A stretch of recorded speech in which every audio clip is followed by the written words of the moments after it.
right, welcome everyone. So welcome to how to use Oracle cards to receive guidance. So this is a webinar where I'm going to be sharing a whole lot of information. Those of you that have just joined, I have been saying please put your speakers, your microphones and your cameras on mute, so long as you can see me and the presentation, and then please feel free to use the chat box. The chat box will be a way to interact with me with what I'm saying. I will be reading it continuously and answering your questions. So please, please, please make sure you connect with that and use that to ask your questions, share your reflections and interact. And that's a lovely way of you staying engaged. So if you haven't said hello yet, feel free to say hello on the chat box as we get started. So I'm very excited to do this. I have been my guides have been asking me to do this webinar for quite some time, and finally it seems to have materialized into the physical world as opposed to just being guidance running around in my head. So I'm very much looking forward to sharing with you how to use Oracle cards to receive guidance. So as a starting point tonight, as we just start to connect in with this idea of Oracle cards, somebody's got their microphone on. If I could ask you all to switch off your microphones and your videos so that you can move around without it interrupting the sound. And then please just connect through the chat box, yeah? All right, so what are Oracle cards? Oracle cards are something that we talk about as a divination tool. So divination means to divine, to bring something from the abstract into the concrete, so to speak. And when we have a look at the word oracle and oracle cards and where it comes from, it really comes from the Latin verb to speak. Now, to speak is a beautiful way of us starting to think about giving voice to something, giving expression to something. So oracle cards are a way of expressing ourselves, of connecting, of hearing a voice, a message that can come forward to us. In ancient times, oracles were thought to be portals through which the gods spoke directly to people. And so oracles were typically priests and priestesses that would be able to bring forward messages from the divine. And certainly in the Atlantean times, when we look at the priests and priestesses of the world, the priestesses were known as the transmitters. So they would transmit information, and the priests were known as the supporters of that. So they were the administrators. So both channeled messages from the divine, but one was more of a transmission and the other one was more of an administration. So again, this practical versus intuitive side of things, which is the masculine and feminine. For anybody who's just joining, please let us know you're here on the chat box and just feel free to interact with us in that way. So if we look at ancient time, an oracle was somebody that offered advice that was thought to come from the divine. In modern days, and I love how we simplify things, it's a good source of information. Now, we'll talk a lot about using oracle cards and are they really a good source of information? But the thing that starts to become quite important here is knowing that oracle cards are a way to communicate with the cosmos, a way to communicate with the divine, a way to receive messages, and that can be from multiple sources, as we'll start to see as we go through the presentation today. Those of you that are just joining, I can still hear people in the background, so if you could all speak, switch off your speakers or your microphones and your cameras, that'll be awesome, and please use the chat box. Oh, there's somebody making lots of noise here. Okay. Just all right, so those of you that joined, please, please, please just use the chat box and switch off your microphones. So oracle cards versus tarot cards is a big question that often, oh wait, sorry, how did that happen? Oracle cards versus tarot cards. So we're going to be talking a lot about oracle cards, and tarot cards are certainly a form of oracle cards, but not one that I'm going to be teaching. So if it's a form of oracle that you're looking for specifically, then you may need to find somebody who can teach you very specifically about the tarot cards. Now, the difference between tarot and oracle, I'm going to give you a number of reflections. And as I've said, for those of you that are just joining, please feel free to share your thoughts and comments and questions in the chat box as we go along. And please switch off your microphones. The tarot deck is what we call a fixed system of guidance. So it doesn't matter what tarot deck you come across. Rider-Waite is the one that's most well known, but you can use tarot cards from a multiple amount of sources. But it's a fixed guidance system. It's a fixed oracle system. What that means is you will always find 78 cards. And those 78 cards will always be 22 cards in the major arcana, which really represent big themes in life, big flows, the sort of material issues that we often deal with. And then there'll be a remaining 56 cards that are in 4 suits: the swords, the pentacles, the wands, and the cups. Now, people have done a lot with tarot to put it into different representations, but you will always find the magician. You will always find the sun card. You will always find the pentacles. You always find the wands. And in the 4 suits, it always goes from, I think it's 1 to 9, and then it has the page and the queen and king, so on and so forth. Very much like a deck of cards. Now, tarot cards, so I've got a set of tarot cards here, and you can see them there. They really are lovely cards to work with. But tarot cards have been around for a very, very long time. They're very ancient. They have been with us across a significant amount of lifetimes. And so what that means is it carries with it quite a consciousness. And so tarot cards, when we look at the sort of thoughts and the group consciousness of tarot cards, and this is something I'm going to talk about a lot tonight as we go through the various cards, is we need to understand what we are tapping into. And the group consciousness around tarot cards often aligns with fortune telling. And fortune telling is something that I'm going to talk a lot about, not being a way of actually connecting with the light source, with the divine guidance, with guidance that comes from the light. That does not mean that there are not tarot card readers that do not connect with light source to do tarot readings, but it does have a history and a group consciousness of being connected with fortune telling. And fortune telling is about predicting the future, and whenever we're trying to predict the future, that's one way to open up a portal or a doorway to the lower astral plane. And I will talk more about that a little bit later on. So if that doesn't make sense to you just yet, that is perfectly okay. The other thing that is really interesting around the tarot cards is there's many cards that create quite a lot of fear. There's the Tower card, which is well known. So we've got the Hangman card. This is the Hangman card. It's called the Fool often. I just want to see if I can find the Tower. Anyway, if I don't, it's okay. So we've got the Death card. So this is the Death card. And we've often got the Inferno card. Okay, I can't find it now, but those of you that are familiar with tarot, you will know that there's a card where there's a burning tower that's breaking and people are jumping out of it. And so these cards represent often the dark nights of the soul and the death process in our life and so on and so forth. But the cards have been dramatized a lot over the years. And so often the cards have been associated with a lot of fear.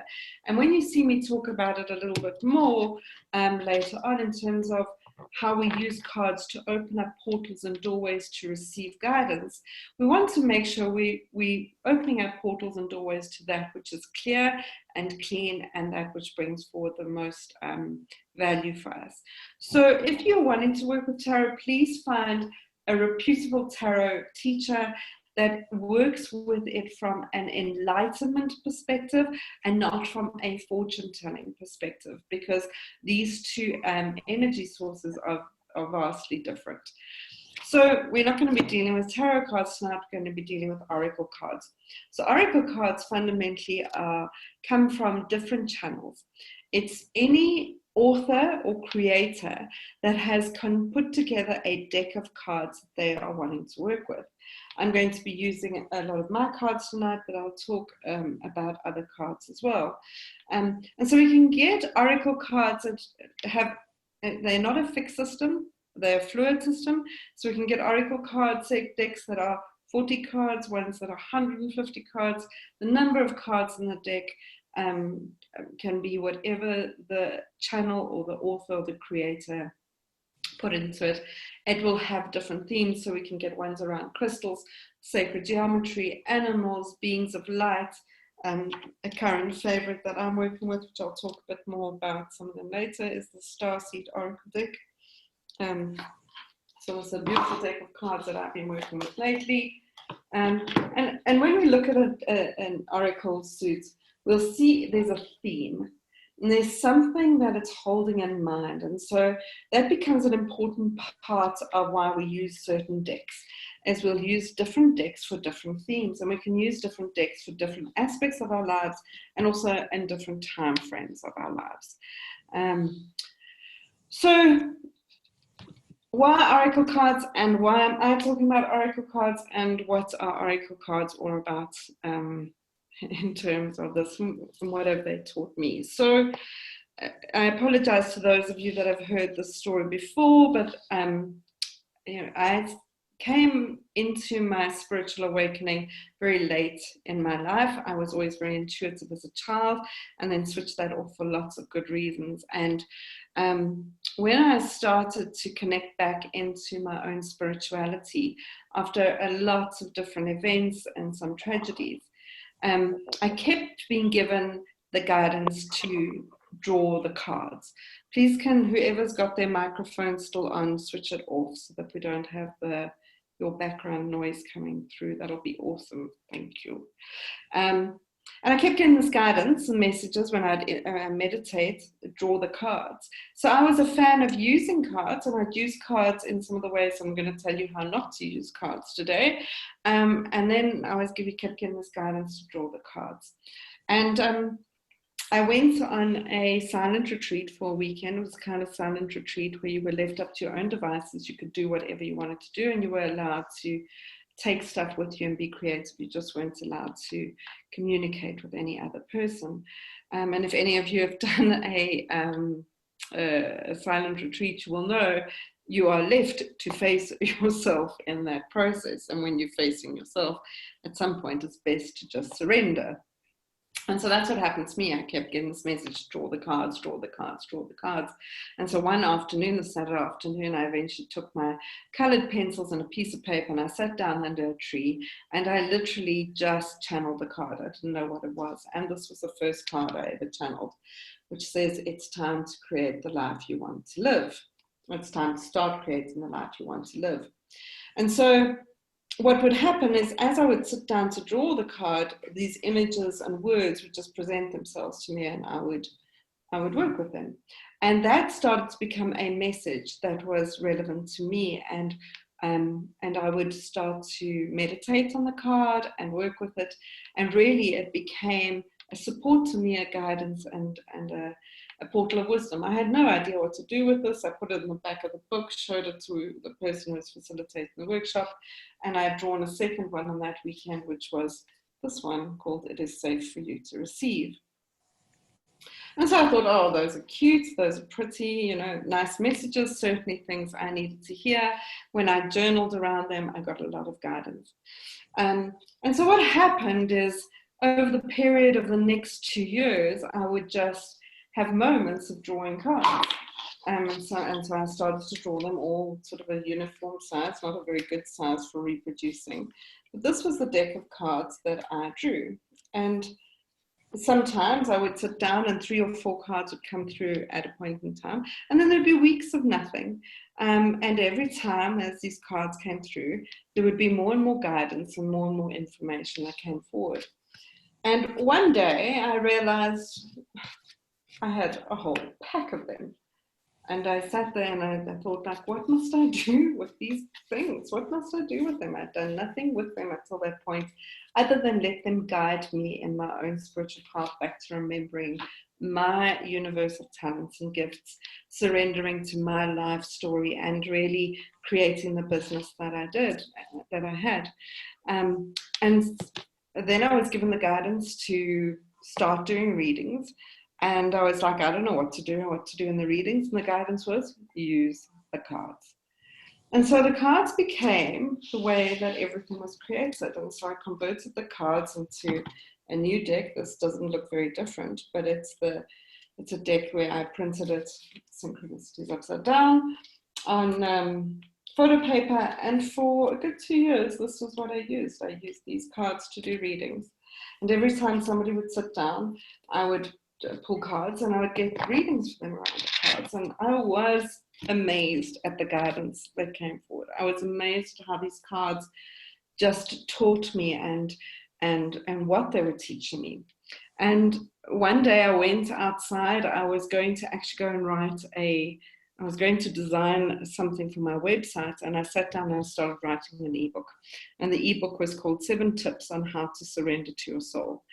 And what was shown to me then is that the cards were in 7 suits. And these 7 tips on how to surrender, being a spiritual law, divine law of surrender, there were 7 tips, these 7 suits, and the cards all aligned with them. And so they then showed me, and I put the cards up into the suits.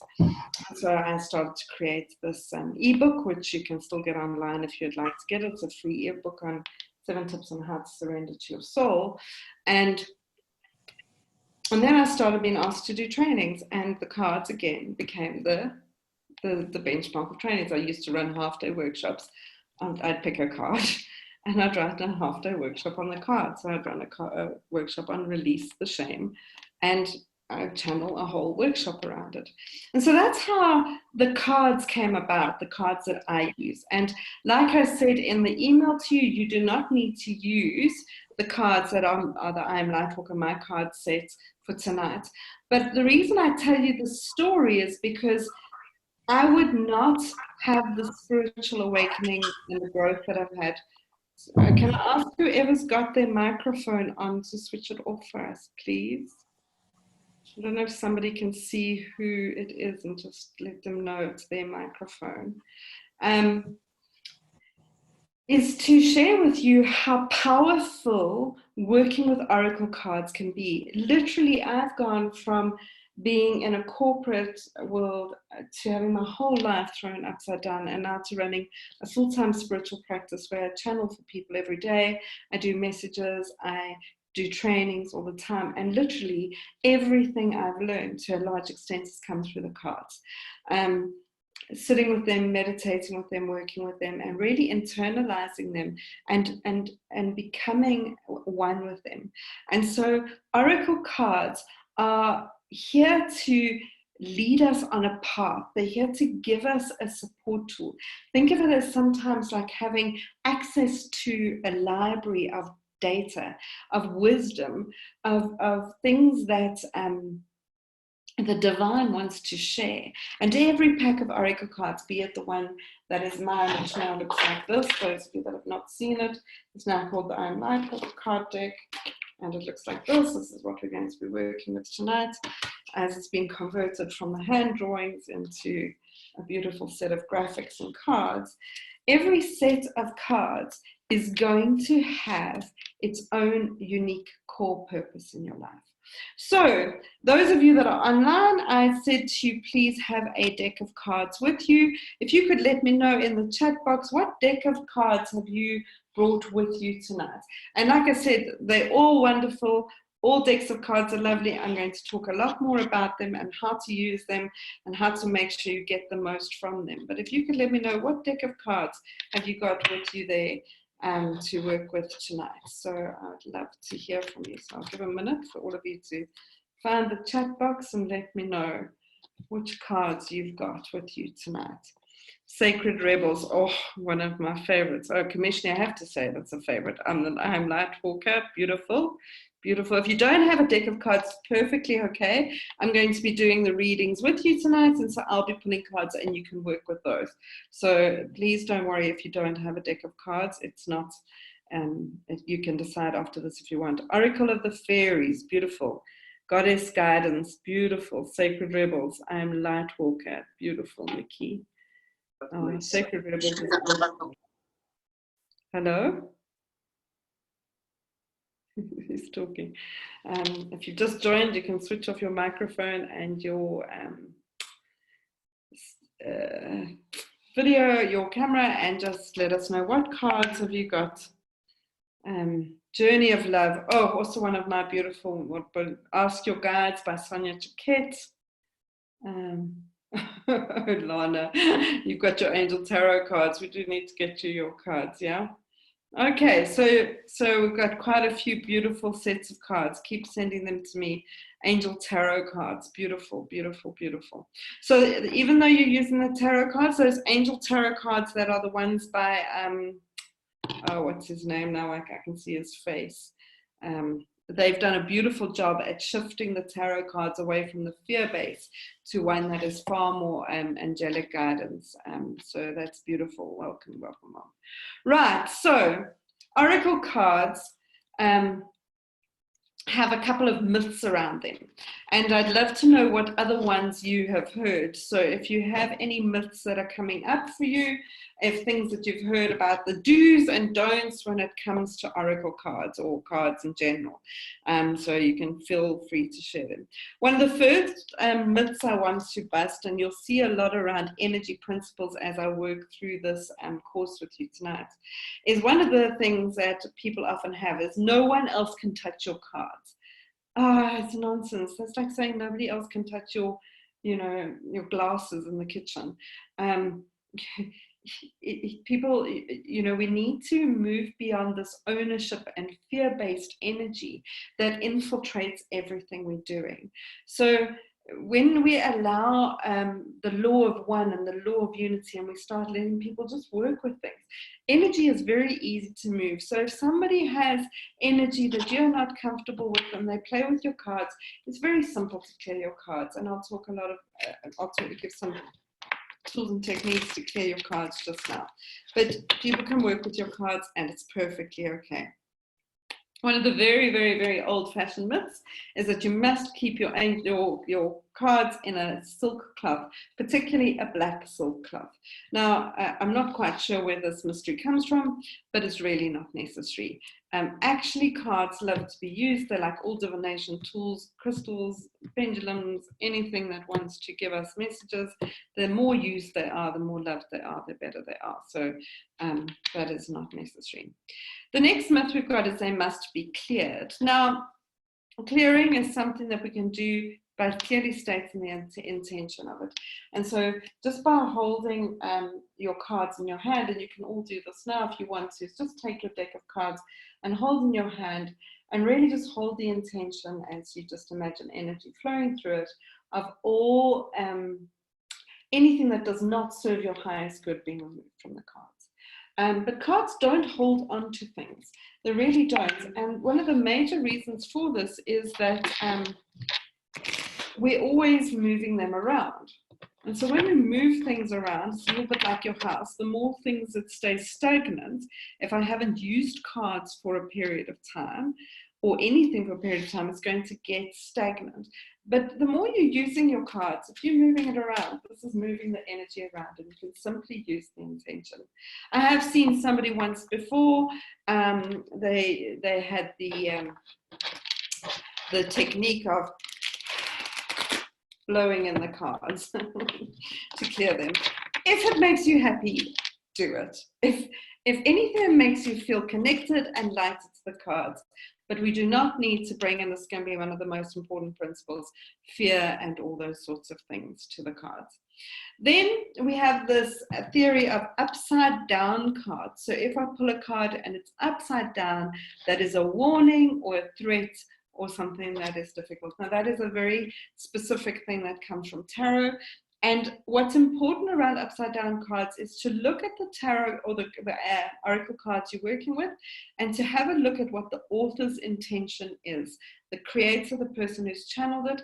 Some of them will say, if it's an upside down card, it has a different meaning. I want to talk about what that different meaning is.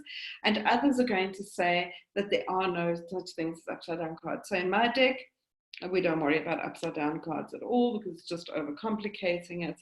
But there are many decks that have a beautiful message of support. Now, when an card is upside down, it's not about danger. It's not to be feared. It's not looking at it and going like, oh, I'm doing something wrong. When a card is upside down and the author has specifically used that as a tool, it's often got a message of bringing sort of the yin and yang, the opposite energy, something that needs to be paid attention to. And one of the important and beautiful things about oracle cards is that they often help us face that which we have been avoiding. So often the card that is upside down is something that needs to be faced, something that needs to be avoided. But please, please, please know, it's not about bringing fear into it, or, oh my word, I'm doing something wrong, or it's dangerous, or any of these sorts of things. Has anybody else heard of any other things about oracle cards that you'd like to ask at this point of time? Is it a fact, or is it a myth? Is it something that, so when you've been taught or have heard about stories about oracle cards, anybody got any questions there? Anything they've heard about? Let's see if anybody types anything here. You have to meditate with them. So Lana, do you mean holding the entire deck in your hand to meditate with them, or meditating on a card? So just let me know what you be clear. You have to meditate with them one by one. Well, if you've got enough time for that, that will be awesome. No, you don't have to. What I'm going to show you later on is when you pull a card, when you do a card reading for yourself, it's very, very powerful to meditate on the message that card is trying to give you. But to sit and meditate with each card, whilst there's going to be benefit in that, and certainly when I talk about some of the sort of higher level skills, if I wanted to write or channel a book from the divine or do something from there, the more I work with a card and I actually meditate with it, connect with it, do all those sorts of things, the deeper my experience is going to be with it. But you do not need to meditate with each card in your deck before you can work with them. Absolutely not necessary at all. Anybody else have any myths that they've heard or questions they have around cards that we can clear up at this point?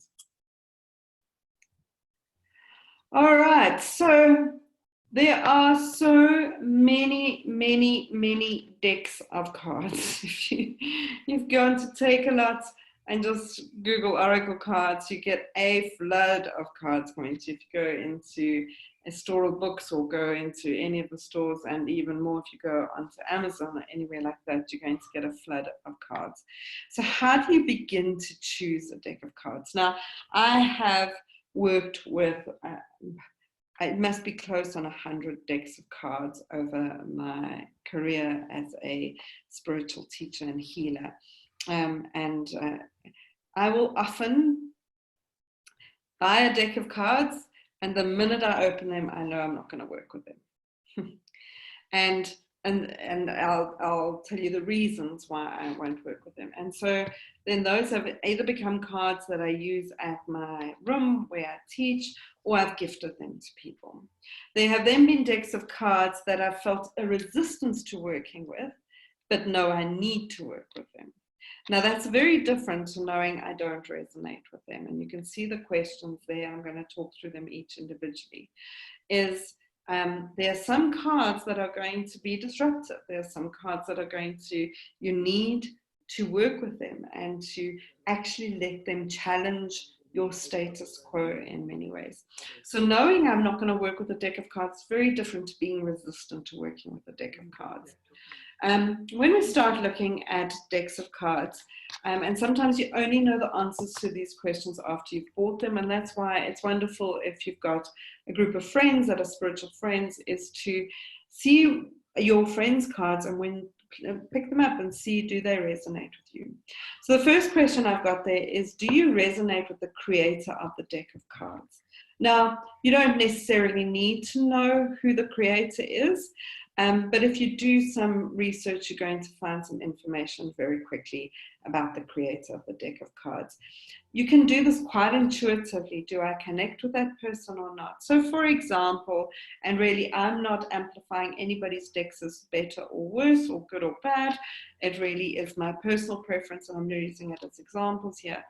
Is Doreen Virtue's cards, when they first came out, she was very, very significant in the world of guidance and healing, and really very powerful at bringing oracle cards forward at that point in time. That was very much in an energy frequency at that point in time, and some of her card decks no longer hold the same sort of guidance and frequency. They are relevant for somebody that is on that frequency, but if you've shifted into more of ascension frequency, it doesn't always resonate as much. Not good, not bad. Notice if it resonates or doesn't resonate with you. There's many of her card decks that are still very beautiful, and those ones that she's done with Radley Valentine, that's what I was trying to think about earlier, are really beautiful card decks. Some of the ones that I work with quite significantly at this point in time, but again, not good, not bad, not right, not wrong, is Alana Fairchild's decks. She's got beautiful decks of cards, even though some of them I don't resonate with. Colette Baron Reed's cards, Kyle Gray's cards, Diana Cooper's cards. These are card decks that I tend to work with, and the Rebecca Campbell's card decks, this one that I've been talking about earlier. So Nikki, you say I was just going to mention her. Okay, yes. So those of you that have been following the story of Doreen Virtue, she has now shifted into no longer supporting the oracle cards that she has created in the past. And so that also impacts the energy of it. So when I say, do you resonate? It's not do you understand. Resonate is, I feel a connection, and one of the things I'm going to talk about a little bit more later on is your intuition, and using your intuition when it comes to your card deck. And intuitively, we meet people and we feel like, oh, it's one of my people, one of my peeps, you know, we're part of the same community. I connect with you, or I don't. Like you're just, it's not good, not bad, but we just don't gel. And so if I don't gel with you, I'm not going to use your deck of cards, yeah? Because remember, oracle cards are channeled from the person who has created them. And so if I don't resonate with what you stand for, then there may not be a connection with the cards. The next thing that's part of the cards, and this is, you know, a really, really important part of them, is the imagery. So the imagery can be a set of photographs like the ones that are mine, and I can tell you how long it took to find images that resonated with the messages on the cards. So those of you that are looking through them, each of those pictures is very specifically and intentionally searched for and used for that card. Many card decks have artists that they connect with, and often the artist is not the same person as the person creating the card, the deck of cards. So does the art resonate with you? Does the art on the cards make you feel like it draws you in, or do you just go blank? There are some card decks that have got lots of detail in them, but if it's not the card deck for you to be working with, you're just going to gloss over a lot of that. So how do you feel when you work with the art? And so again, this is why it's sometimes useful when you do get a deck of cards, is to sit and just go through it and just look through it. You can do that now with the deck of cards in front of you. Most of you would have worked with that. But just look very quickly at each of the images. And as you do that, notice in your solar plexus, what's that like? Do you connect with it, or do you start feeling disconnect with the imagery that's on the cards? And what's really interesting about this is you may work with a deck of cards for a period of time, and suddenly you no longer connect with it. And that's also okay. That means it's no longer part of the frequency of what you need to work with. And so I often work with a deck of cards one deck of cards for a long period of time, and suddenly I don't work with that one anymore. So as you just look through the cards, just if there's any reflections, become aware of it. If you want to share it, you can. It's like, what's the experience of just glossing through the cards, just having a look at them and seeing the images that come up there. So if anybody wants to share, you can do that. So that's the art on the cards, yeah? Do you feel light when you connect with the cards? This has to be, and will continue to be as I continue to teach you through this, one of the most important principles when it comes to working with any energetic tool, any divination tool. If you just come online, will you please switch your microphones off? She's controlling. If I don't click on here now, I could lose her entirely, which is what I'm a bit worried about. Yeah. Corey, I think that's you. Can you switch your microphone off, love? Please. So do you feel light? Yeah, we want to see your face. You can see my face? You should be able to. It's small. That's so you can read what's on the screen. If you just tap on the image, you can switch. Thank you so much, Margot. Ah, okay. Okay, can we switch off all the microphones now? Am I off now? I don't know. Microphone now.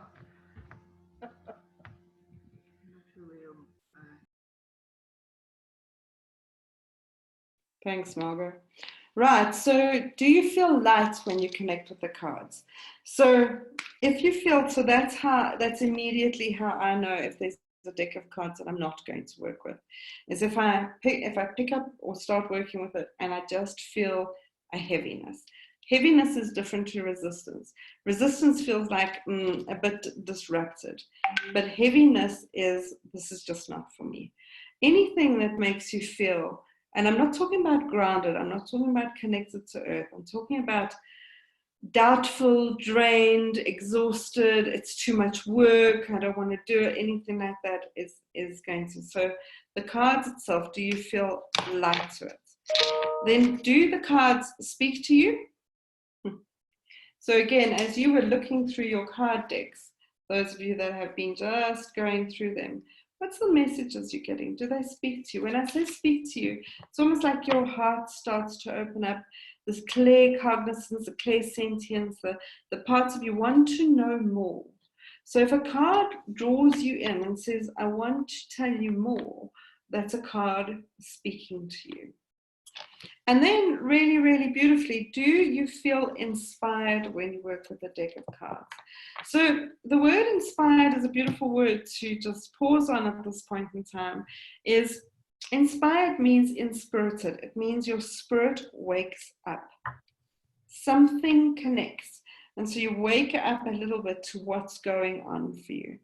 So these would be questions that you can ask yourself. And please, please, please, life is too short to force yourself to work with a deck of cards that don't answer some of these questions, at least. And so then gift those cards or sell them on or do something, and you will find the deck of cards that you are meant to work with at this point in time. So as you pause here, I want you to each take the deck of cards that you're working with and just give me your reflection based on these questions. One of them is just what has stood out for you as you looking at that deck of cards that you've chosen to work with. What's a reflection that comes up for you as to why you've chosen this deck of cards to work with? What is it saying to you? What is it? And you might be aware that you're not connecting with the cards, which is also okay. You can connect with the cards that I'm going to play with tonight.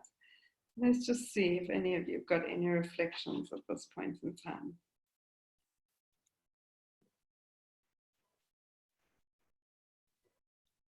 Okay, so I'm going to move on. If there are some that come up, I'll play with them, yeah? So, Dimitra, beautiful, ancestral wisdom and elemental spirits. So you can see that. So I think you were using the fairy oracles, if I remember. I can't remember, it doesn't matter. No. So you'll get a story, you'll start to get messages that come forward just by having this deck of cards with you. All right, so why oracle cards? Why do we use them?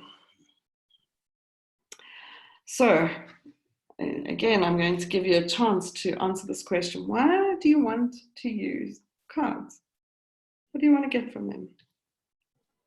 So I'm going to let at least 3 or 4 people answer this question. There you go, Lana. Okay, so play with them tonight and see if it comes back. Otherwise, you can use the cards I'm going to play with, yeah? Margot, colors vibrant, images energizing, calming at the same time. Beautiful, beautiful. Oh, thank you. Okay. So that energizing, calming, you'll often find when you work with the divine, there's going to be these paradoxical energies. Beautiful. Okay, so Dimitra is saying she's looking for guidance and inspirations when she's using oracle cards. Who else has an answer? I want to get guidance from Nikki. This is Lana. I like to use cards to get myself out of the way. Out of the way of what, Nikki? Out of the way of yourself, yeah. Beautiful. Let's get some more answers to why do we use cards? What is it that we turn to oracle cards for? Let's see who else wants to answer that. Guidance in a different perspective. My own need to rescue, says Nikki. Oh, I love the honesty. Okay. So there's quite a few of you that are starting to connect with that. To connect to the cosmos. Yeah. So most of the time, certainly when people come to me for readings, or they're looking for readings online, or they're wanting to challenge my thinking and feeling, what a beautiful answer, Wendy, is one of the first reasons people tell me they want to use cards is because they're looking for answers. Guidance, says Samantha. So you guys are all on the right track, so I can always see when people resonate with it. Is that many people are looking for, oh, beautiful, Margaret, metaphor, looking for answers, looking for instructions and looking for direction. And so when I start to talk about this is we need to really check in with ourselves. If I turn to a deck of oracle cards for answers, I have a question, I want an answer. If I look to the oracle deck for instruction, so the answer would be, what's going on here? The instruction would be, tell me what to do. The direction would be, where must I go? What decision must I make? These things are not the useful reasons to use oracle cards. You do not want to use oracle cards for answers, instructions, and direction. Because we need to understand that when we're using oracle cards, remember in the earlier part of the call, I was saying it's a portal. We're opening up a portal to receive guidance. Now, if we're opening up portals to receive guidance, we want to know what portal we're opening up and to where. It's a little bit like being given a range of doors. I'm going to open the door, so the person sitting behind door number 1 is going to give me an answer or information, and the person behind door number 2 is going to give me information. If you're going to get data, if you're going to get information, please know the source it's coming from. Yeah, and so we can sometimes open up the door that brings forward guidance from somewhere that is not useful for us. And so if you want to know more about this, so somebody's microphone is on and we are listening to you eat, which is, I'm sure you don't want us to hear you eating. So if you could switch it off, that would be awesome. Thank you. So we need to know, how do we know which door we're opening? How do we know whether we are opening the doorway to guidance, to a light source, or to a lower source of energy? Now, if you want to know more about how we connect with these, the most important thing, and we're going to talk about this a little bit more later on, is the question you ask leads you to the doorway you open. And so whatever question I ask when I'm seeking guidance from an oracle card deck is going to be the knock on the door and the opening the door.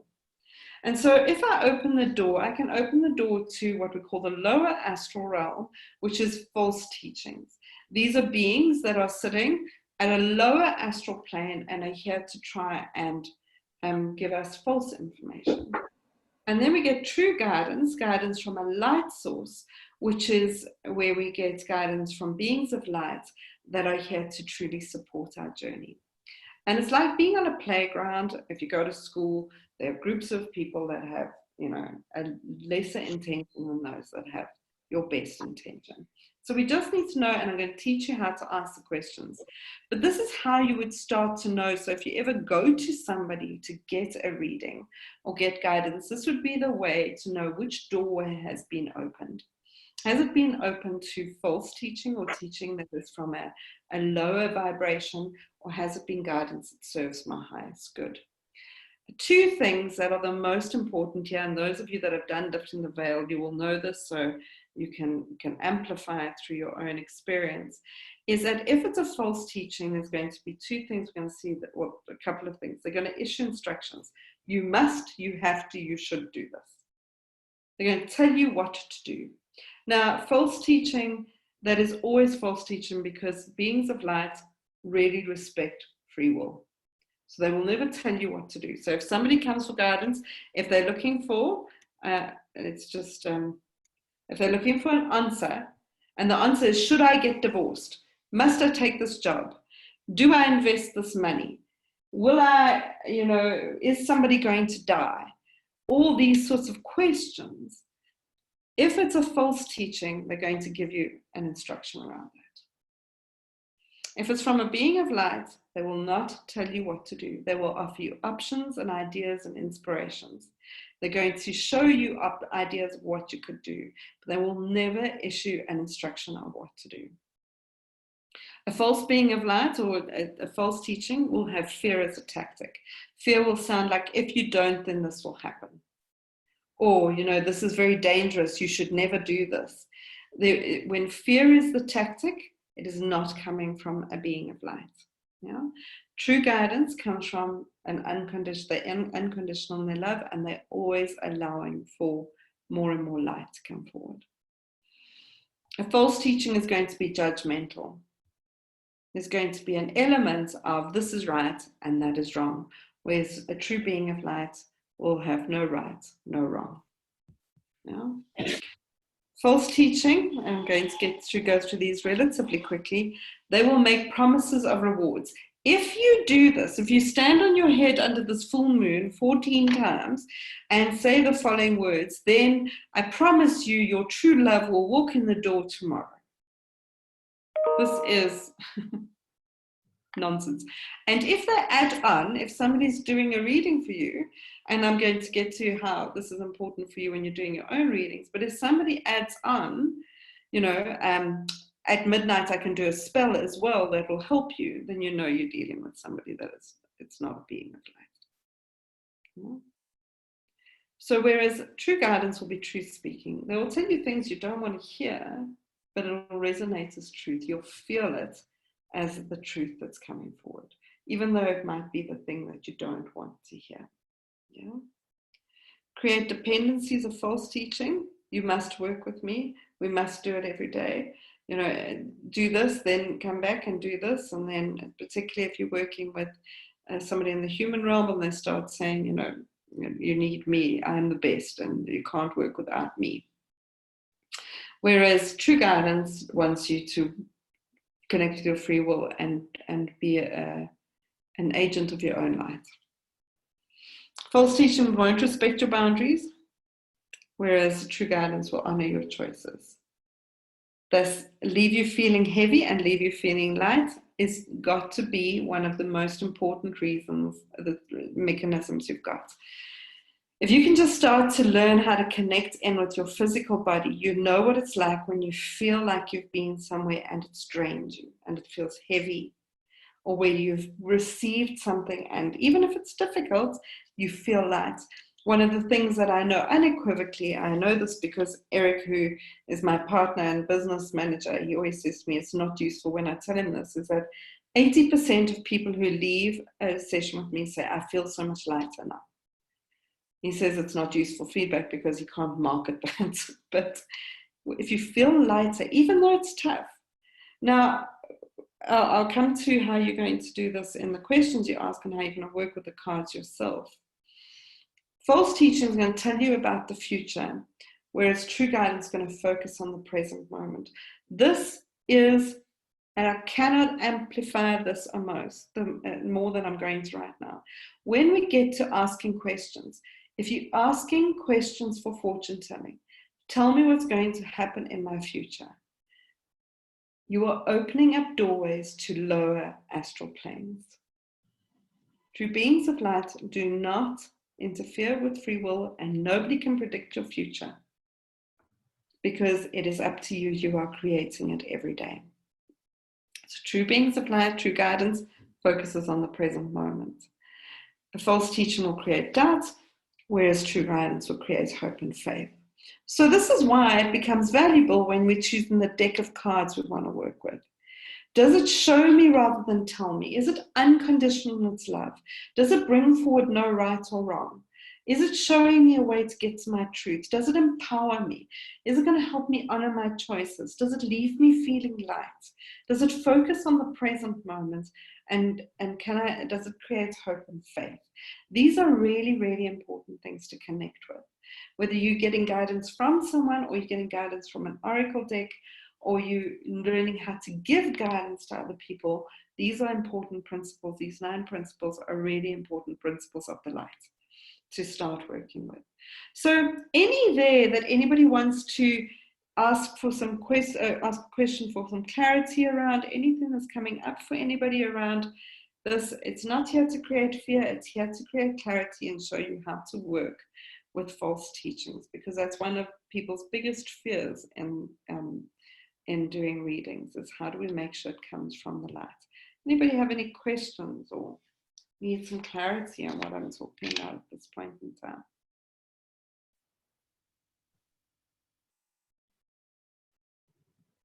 Right, so they come forward. So instead of looking for answers, instructions, and directions, many of you have started to use these words, well done, is I'm going to use cards to look for insight, for guidance, and for perspective or options. Let's just talk about those 3 things a little bit. Insight means I look for an aha. An aha moment, I often call them BFOs. It's a blinding flash of obviousness. It takes me inward to see myself. That's what insight is. Answers and instructions and direction are outward focused energies. Insight is show me what I need to see. Tell me what I'm not focusing on. Let me hear what I need to hear. And so it brings the unconscious into focus. It brings that which is out of sight into sight. That is when we use oracle cards very powerfully, is what do I need to see? Show me what I need to see. Help me hear what I need to hear. Help me face what I need to face and know what I need to know. That starts to become very powerful. So when we use oracle cards to go inward, not outward, now we're starting into a whole new ball game of possibility. This is one of my biggest bugbears. I see people using cards to make financial decisions. I see people using cards. I've even had somebody use cards on what to wear, on things to do. I'll answer your question now, Lana. Whereas opposed to my guide said, the card said that today was a good day for me to invest money. And the card said today I would meet the person of my dreams. And the card said, please, it is always about insight in the current moment. And it's not an externalization of what's going to happen here. The question Lana's just asked is, does this workshop apply to runes as well? In many ways, you can use it with any divination tool. So any tool that we use, whether it's reading the tea leaves, whether it's doing the runes, whether it's sacred geometry, whether it's using pendulums, all these principles are very, very similar. specifics. When we get to the how, it'll be different, but these principles are the same. So we're looking for the insight. What do you now see about yourself? What do you now know about yourself that you did not know before? The second thing we use cards for, and many of you have used this word, is guidance. Guidance is not an instruction. Guidance is so different. Guidance gives you, have you thought about, what if this was possible? It opens up possibilities, guidance. Guidance answers questions, but not so that the question is answered. It answers questions so that you have more questions. Now that's going to sound very confusing when I say that. It's when I receive guidance, if I've received empowering guidance, it's going to lead me down my path because it's going to make me awake to more questions about myself. So the true path of awakening, of spiritual growth, is following the questions that wake you up. And when guidance wakes you up to a question, then we know we're getting very powerful guidance, yeah? And then the third thing that we can start to ask to use oracle cards for is show me a different perspective. So this is very powerful when somebody's stuck. I'm stuck, I don't know what to do. Show me the perspective, show me where I am seeing things, because stuck is always a mindset of only seeing something from one perspective. What am I not seeing again? What insight do I need? What's the questions I'm not answering? What do I need to open up? So we don't want oracle cards to close things down. We want oracle cards to open things up. Yeah. So how do we use oracle cards? A very important part of using oracle cards, if we use this metaphor of whatever I'm doing with the oracle card, I'm wanting to open up a doorway to receive information, to receive guidance. Am I going to open up a doorway to a false teaching, or open up a doorway to a being of light or a guidance that's going to support me? All of that, everything that happens there happens in the question you ask. And so we need to get cleverer with the questions we ask. If I'm going to use a deck of cards, most of the time, if you read through the book that's aligned with the deck of cards, they're going to tell you what question. Focus on the question, focus on what you're wanting to know. And if you ask, it's like Google, ask a crap question, you're going to go to a crap website. If you ask better questions, you're going to get to places of better answers. Because I'm going to the energy that has the answer to that. So, because questions open up doorways and they create portals, and questions set this tone and direction, we need to ask, does it take you inward or does it take you outward? Does the question take you inward or does the question take you outward? So I'm going to give you some practical examples here. And please feel free at this point, and it's really useful to learn at this point, to start asking about certain questions, and I'll give you feedback on certain questions as to what doorway they're going to open up. If a question starts with the word, should I do this? Should I do that? Should I invest this money? Should I? Shouldn't I? This is a doorway to the lower astral plane, because you're abdicating free will. You're not going inward, you're going outward. If I'm asking questions like, does he love me? Will he marry me? Or does she want to be with me? These are questions that are going to go to the lower astral plane, because they're taking you outward of yourself. Not what are you aware of about this person? What's going on for you around this person? Should I take this job? Shouldn't I take that? These are questions that go outward. So not useful questions. Questions of what must I do? Not useful questions. So questions that are very, very powerful, the questions that, if you want a very powerful question, start it off with show me. Show me what I'm not seeing, show me what I need to pay attention to, show me a different perspective, give me insight into this. So let's just see if any of you have any questions that you typically use that are ones that you're not sure of at this point in time that you'd like to ask. And please don't worry about getting it right or wrong. Let's rather use it as a learning opportunity for yourself and everyone, so we can get the questions that we ask to be very powerful. We're going to have a chance to apply it just now. Does anybody have any questions here?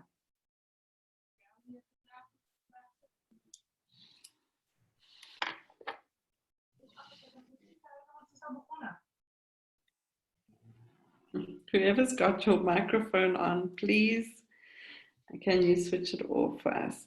What are the energies surrounding me at this time? So that's a very beautiful question to ask. What is the energy surrounding me at this time? So when do we ask this question? Beautiful question, Margaret. What else is possible? I'm going to just go through them one at a time. What are the energies surrounding me at this time? Is that is a question that's coming from a place of fear to some extent. Somewhere in that question, there may be the idea that I'm scared of having the wrong energy around me. So what do I need? And so that question is going to take you sometimes to a lower place. If I had to offer you a different way of asking those questions, is how can I shift my energy at this time? What do I need to focus on to shift my energy? Do you see how that takes it from being outward focused to inward focused? Yeah? I'm going to focus on my energy. I have no fear of energies. How can I shift that? Well done. Beautiful. What else is possible? Beautiful question, Margaret, that opens things up. What do I need to focus on? Yes. So what action do I need to take? What's the awareness of? What do I need to see? How should I handle the current situation?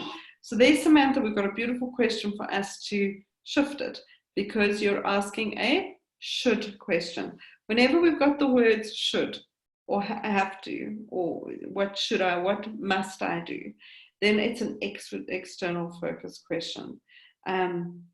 So Wendy, you've got the same thing there. What should I be aware of as I start today? So I'm going to offer you differences, because that should word, I promise you, is a big word of externalizing yourself. Yeah? If Samantha, if we had to take how should I handle the current situation to what are the options I have? Show me the perspective of the situation. Give me an insight as to how am I impacting the current situation? What can I change in the situation? So you see the eyes, the I questions, yeah?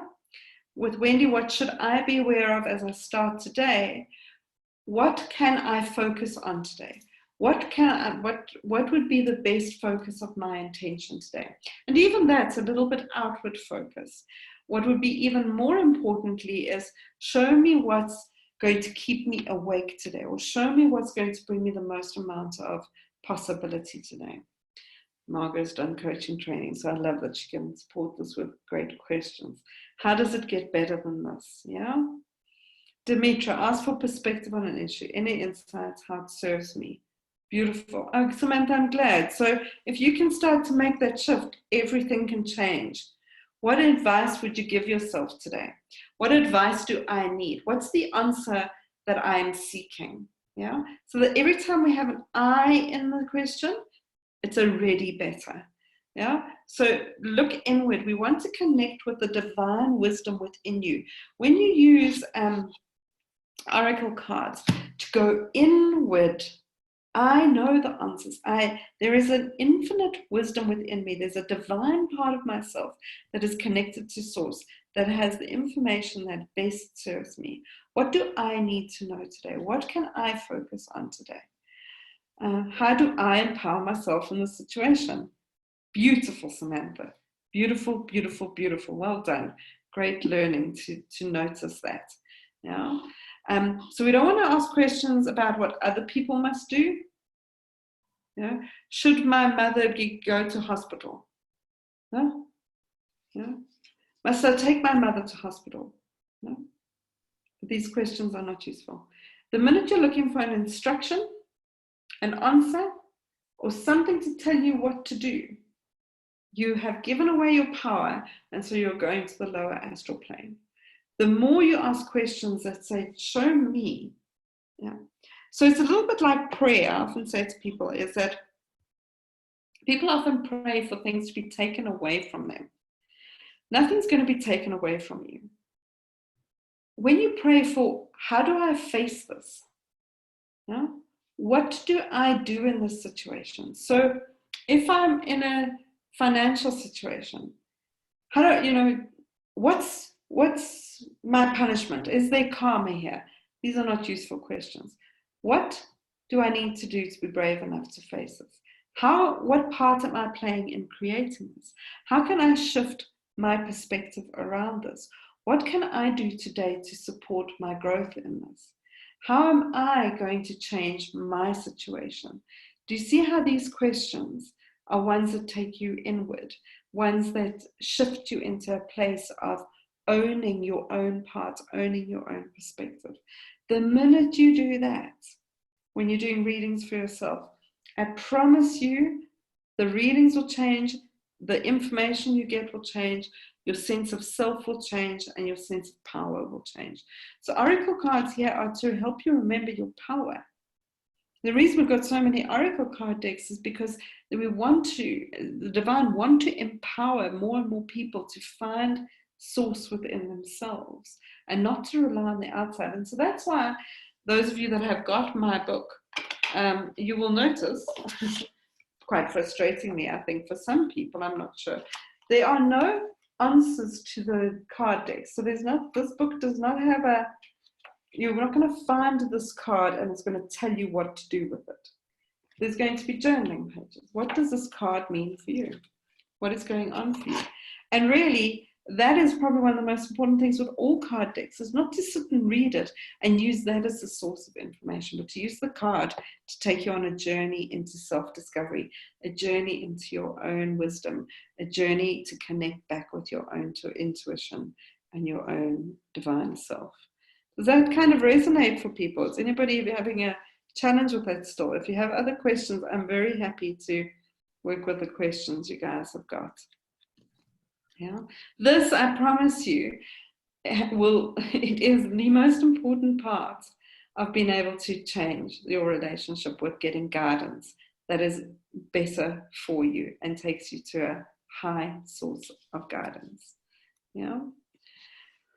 Right, so we're going to do a card reading for yourself. So I'm going to be working with you through this. So I'm going to be working with my deck of cards, and you're going to, at this point, do a card reading for yourself, and we're going to go step by step through it.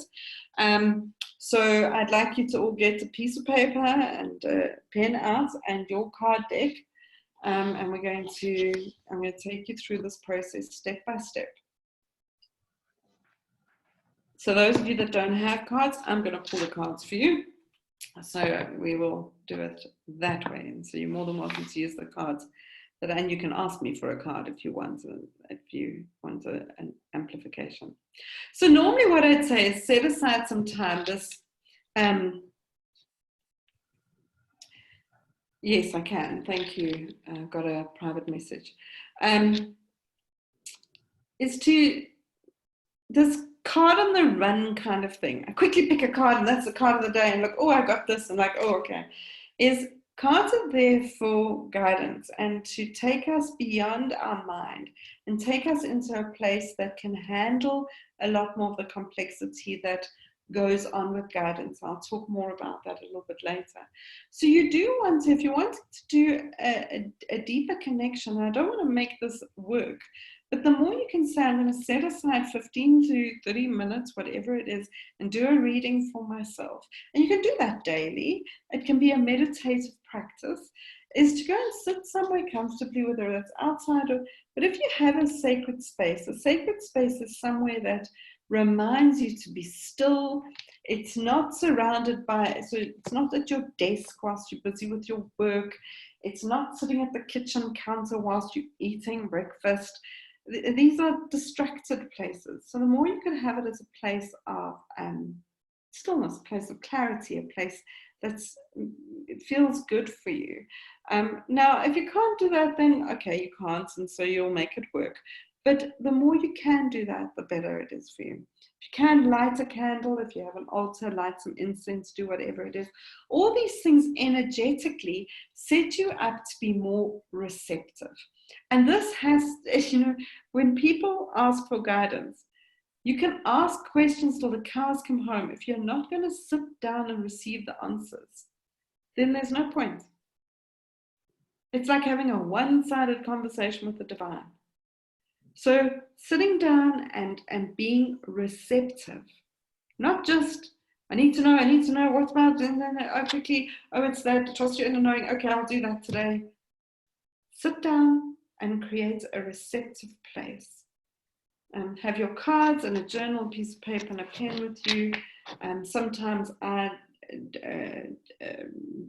read it rather, so what I do is I have a recording, and so I record myself talking about the card for myself, yeah? So that's a way of journaling too. And then before you do anything, so you set the tone, set the environment, and that we're going to imagine is what's happened now, is then you're going to set your intention. The law of intention is a very important law, energetic law and divine law. If I don't get clear about what my intention is, then my energy just gets scattered wherever it is. And so here's an intention you can use, but you're more than welcome to write your own. What's important about intention is we want to create the pathway to the right door. So we're wanting to set the intention that we're going to the highest place possible to receive guidance. And so even if I then ask a crappy question, if I've got the law of intention and I still ask a question, I've got a higher odds of getting the information that I need. So I call on all beings of light that have the highest intention for me and all of humanity forward. May only that which serves my highest good and the highest good for all be shown to me. I connect with my higher self in service of love and light and act in accordance with the law of grace and the law of one. And so it is. Now I'll be sending this out to you tomorrow with the recording. And so you can print this out. If it seems too wordy for you, you can literally say, I call on all beings of light to serve the highest good for me and all involved. No? But the more you can get clear and intentional, the greater the chances. Now, the law of grace and the law of one are two of the highest laws of the ascension consciousness that are around at this point in time. So the law of grace is that it essentially means that there will be a law of non-interference. It's the law of things working elegantly and that serves the highest good. The law of one is it serves the highest good for all. And so these are two laws, spiritual laws, that are valuable to work with. So for the reading that you're about to do, what I'd like you to do for yourself now is to say this either in your head or out loud. You are not, everybody's microphone should be off. It's just to get clear with this. And it's not just about reading the words, feel the words and just notice what happens for you when you set this intention.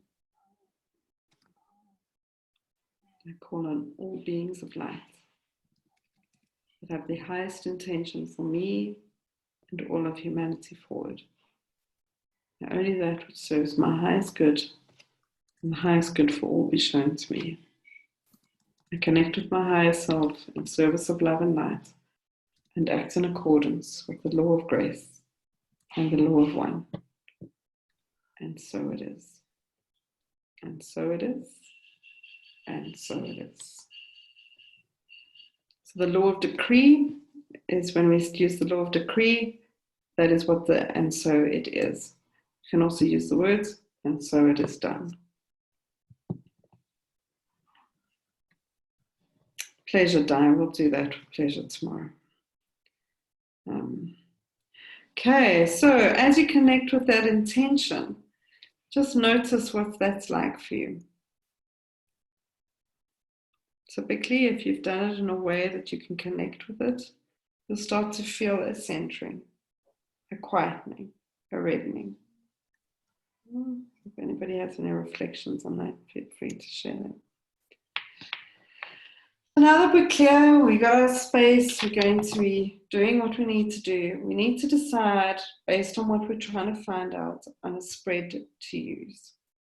Now, card reading spreads, there are hundreds. When we look at the tarot cards. We've got, you can choose 13 cards, and you can do the Tree of Life. You can do many different kinds of card spreads. The typical ones that are used is the one card reading, which is we're going to focus on and get one card that can give us a message, and that's what we're going to use tonight. We're going to use the one card reading. You can also do a timeline reading, and these are the two most common ones, which is past, present, future. Show me a card that shows me how I got to where I am, a card that reflects what's going on for me at this point in time, and a card that reflects the future. Now, that timeline reading is not a fortune telling. It's telling me what is it that is possible for me to create in the future. What is it that is likely or probable if I stay on the same path in the future? What it is about the future that I need to be paying attention to. It's not telling you what to do, and it's not a fortune telling thing. Now, we get so many different kinds of readings, and you'll see at the end of this there's the opportunity to do other calls if you want to, where we can do different kinds of spreads. Spreads around my spiritual growth, spreads around relationships. Now, relationship readings, you can do a number of things. You can do what's going on for me, what's going on for them, what's going on for us.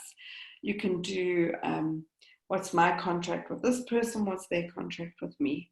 We can do what is the conflict, what's holding me back from connecting with this person. So relationships don't have to be only romantic. They can be, many different kinds of relationships. You can do readings around your spiritual purpose, about healing, for soul contracts, for earth readings, conflict, and ascension, and thousands and thousands and thousands of others. Each oracle deck will often have different ones in the book that they give you, and you can connect with them, but there are no rules when it comes to this. This is really about using the spread that works for you. What I'm going to recommend that we do tonight is that as we go through this process, you're going to each do a one card reading, a general reading. So we're going to focus, we'll see as the steps go on, and you're going to pick one card to focus on for yourself, yeah?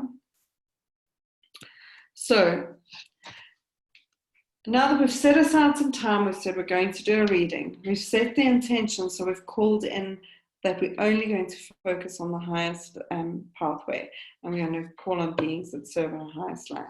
We've decided on the spread to use, which for us is a one card spread that we're going to be using tonight. The next thing to do is to start thinking about your question. So there's kind of 3 steps to this. Which area of my life am I focusing on? So if I want to focus on my relationship, what's the question I want answered? If I'm just looking at a general thing, I can say, in my life at this point in time, what's the most valuable thing for me to be paying attention to? What is it I need to see? So we can set an area of our life. So we've got the broad intention, the area of our life, the question. And whilst I'm pondering on all that, and I could be asking it out loud or to myself, is you need to start shuffling the deck. Now, there are many ways to shuffle the deck. It doesn't matter. There's no rules here. There's no shuffling deck police that are going to come around and say you're shuffling it wrong. You can literally drop the cards on the floor and smush them around if you want, and we call that the smushing technique, and just pick them all up if you want to do that. Not the one I like doing. I don't personally recommend it.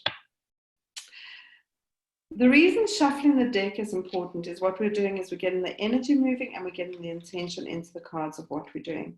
And you need to make this almost part of the ritual. So shuffling the deck is part of the ritual. So typically I have 2 ways of shuffling the deck. You can do it like a pack of cards.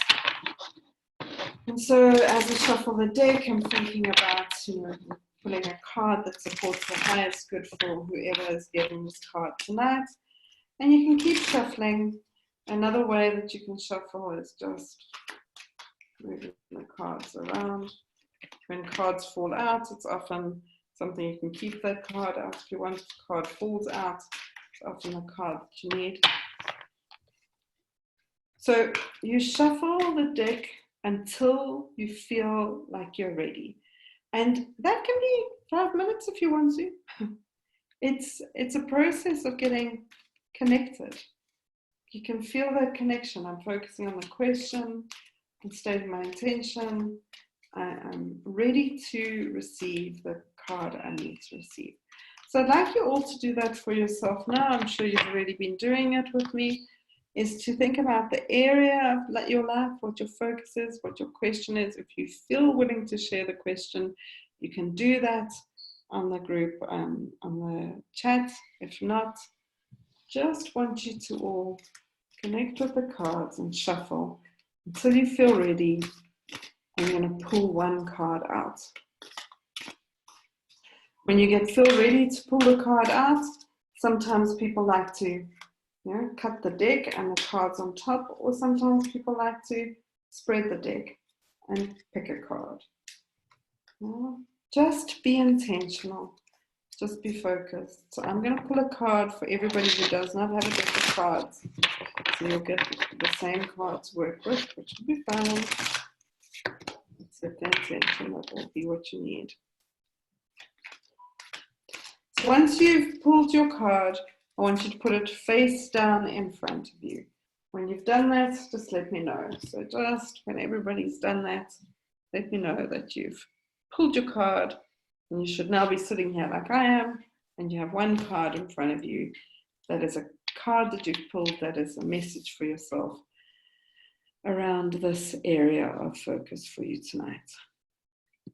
I'm just going to wait for a few people to let me know that you've done that. Done, says Nicoletta. I like it. Done, Sue Ann says. I like it. Done, done, done, done. Done, says Terence. Lana says, I've pulled her card. Oh, very exciting. Oh, more exciting, eh? Okay. All right, so that should give perfect, ready. Okay, so those of you that do not have a card, I have your card for you. And so now what you've got the highest intention, you've got the area you're focusing on, you've got the question you're focusing on, you've got the card. Yeah? When you put cards down, if you are doing a card spread that's got more than one card, what you want to do is you want to put all the cards down, face down in front of you. So if we're doing past, present, future, I put 3 cards down, face down. If I'm doing a holistic mind, body, heart, and spirit reading, I put the cards out in the order that's there. And you put them all face down in the order they're there, and you let that settle. It's important that you let that settle, because now what's happening is all the energy of connecting is settling into receiving. So we're going into a place of receiving it. And so the next thing you're going to do is you're going to turn over the cards. You all have one card. So you turn over the cards one by one. If I have more than one card, who's got their microphone back on again? If you would like to switch that off first, that would be great, please. So you want to turn over the cards one by one in the same direction, because if I start turning cards in different directions and it's got a upside down card rule or information, that you're not going to see those cards. And as you turn over your card, I want you to notice your initial response. Okay, just there'll be a feeling, a response. For those that I've pulled the card for, here's your card. I don't know if I can make this bigger for you. You might be able to make it bigger on your side.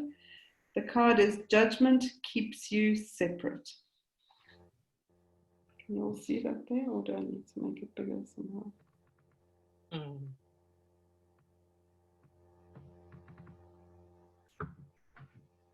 Judgment Keeps You Separate is the card that I've pulled for those of you that are waiting for a card.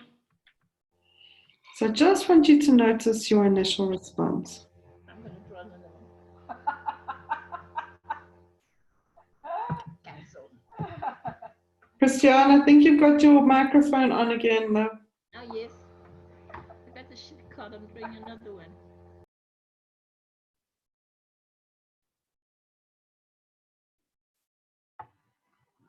Okay. So, now that you've got that, the next thing I want you to do, so those of you that have got the I'm Lifewalker deck of cards, is I want you to pay attention to the fact that there's a suit.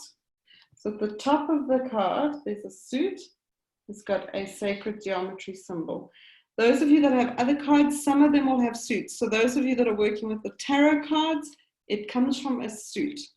Pay attention to what suit it's in. And if you got more than one card, Again, we're going to have cards from different suits. And so do I start getting cards that are on repeat? Is there something else? You want to first notice this. So the card that I've pulled for you guys here, this is the Merkaba, and the suit of cards that's from it says there is only love. So now you've got judgment keeps you separate from the suit that says there is only love.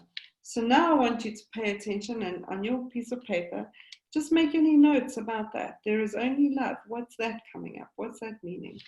Look at the Merkaba and pay attention to what that feels like. What do you see there? What's coming up for you? There is only love. So that's on this one, but any of you working with the others, if you don't have a suit, if you don't have a set of cards that you're working with that has suits, so for example, Sacred Rebels and those won't, then you just don't worry about this step, but it's a step that needs to happen. Right. So now you need to focus on the card. Meditate on it. We're not going to meditate in this workshop, but you are going to journal it. So you're going to start looking at the card and you're going to start paying attention to the colors, the words, the images, the memories, anything that comes up for you around this card. And so I'm going to give you each 2 to 3 minutes, and I want you just to write about the card you've got. I'm asking you to write specifically because thinking about it is different. Writing will give you a different message. When we want to connect with the divine, there's a thing called automatic writing, and so often messages come forward as you write about it. So for those of you that are using this card, I'm going to hold it here, but I'm going to give you all 2 to 3 minutes to focus on the card, to do a reading for yourself.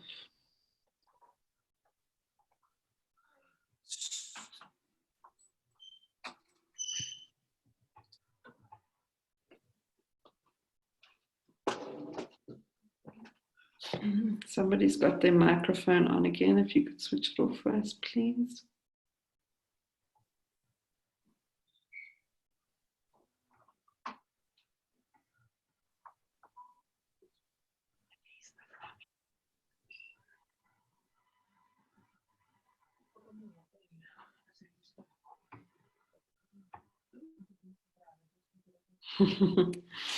Oh wow, Sue Ann, that's amazing. My God told me to write it down. She says.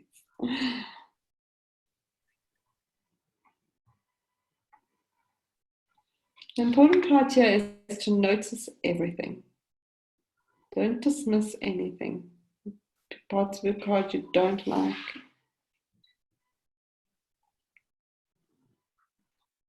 Things that are more outstanding than the others.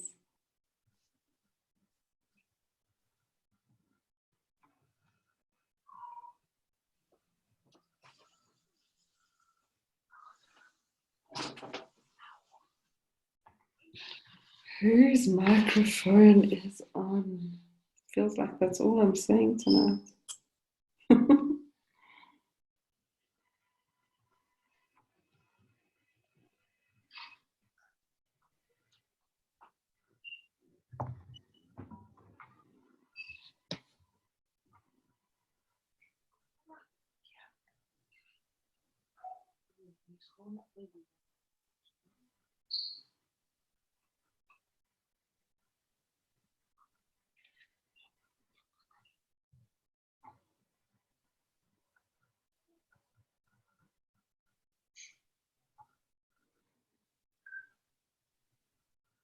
And you feel like you've got to a place where you've had some kind of insight or awareness.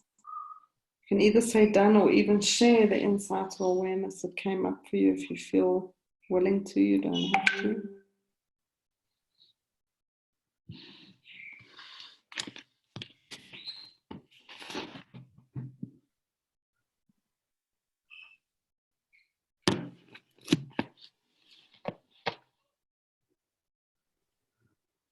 I'm going to give you another minute or two. Just let me know if you've done.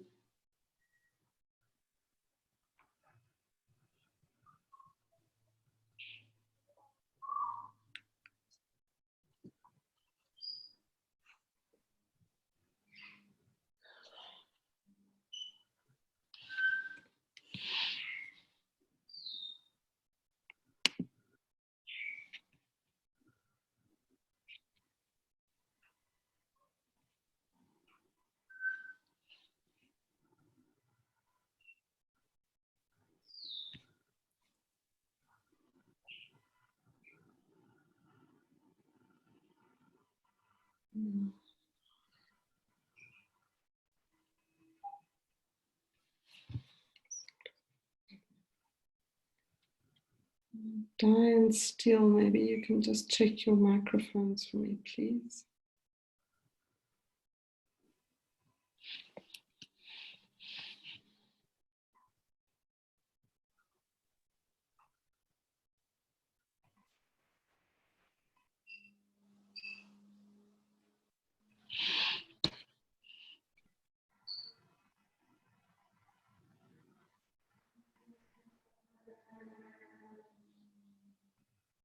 Nog in hetzelfde boekje.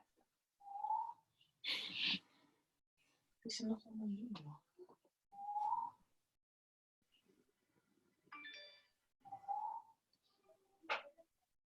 Di? I think it's Di, D-A-I. Can you please put your microphone on for me, off for me?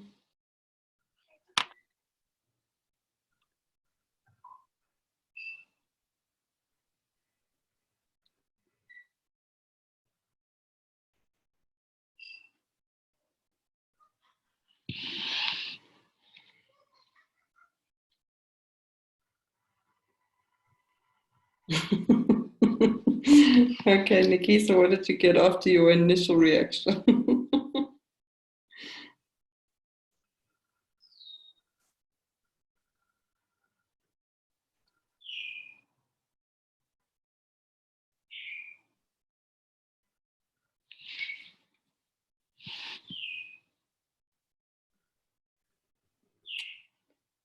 Okay, Nicolette, well done. Perfect, Samantha. Did you use this card, yeah?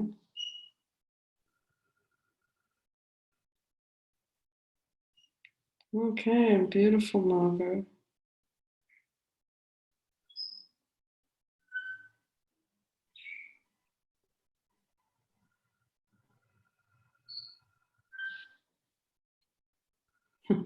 Commission, not the message I expected, but definitely one I needed. So that's often the case with guidance, yeah? Lana, we find ourselves making judgment, I should try and shift our perspective. Okay, all right. So does that resonate, Lana, for you?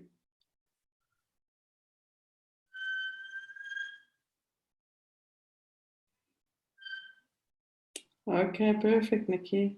Yay, Lana. Okay, so many of you are starting to see some things. Now, you're going to take it a little bit further, one step further, is that the guidance, the leader, you always say you can't make this shit up. No, you can't. Okay, perfect, the leader, perfect. Is guidance very seldom happens literally. So you may have been looking at it and trying to see the literal thing. What I'm wanting you to look at as another lens now, just to go a little bit deeper into it, is what's the metaphor or the story or the thing that's most being represented to you. So you can look at the card, it can be in the words, it can be in the imagery, it can be in the colors, it can be in anything, but there will be guidance happens in storytelling, in metaphors, in ways of sharing things that you don't normally see it as. So if you had to look at your card again and just go a little bit deeper, and it's not dismissing what's there, it's deepening it. Beautiful, Kelly. I'll be led by love and be less judgmental towards myself. Oh, beautiful. Love myself more. Okay. Oh, beautiful. Okay, Dimitra.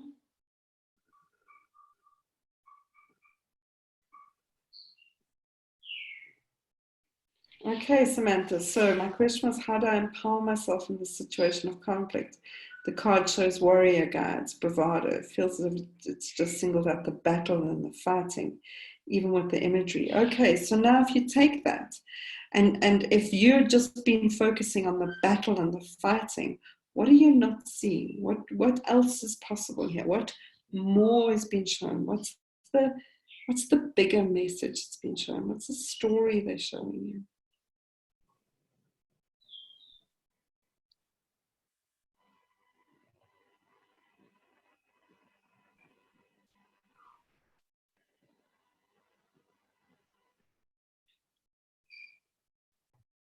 So you want to see the perspective shifting in front of you.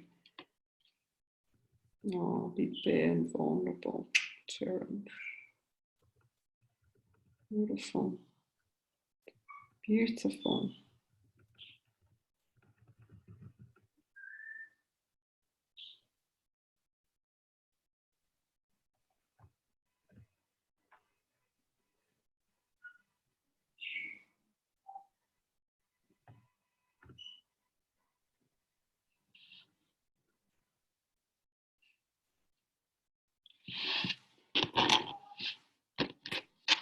Oh, beautiful, Kelly. I need to connect with my higher self. Everything I need is within.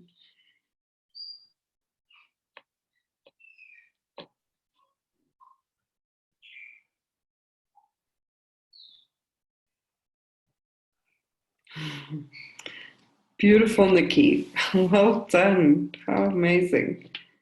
Get intimate with your fear. The bright light that seems to break the chains of fear. Beautiful. So well done, Ganesh, for noticing that.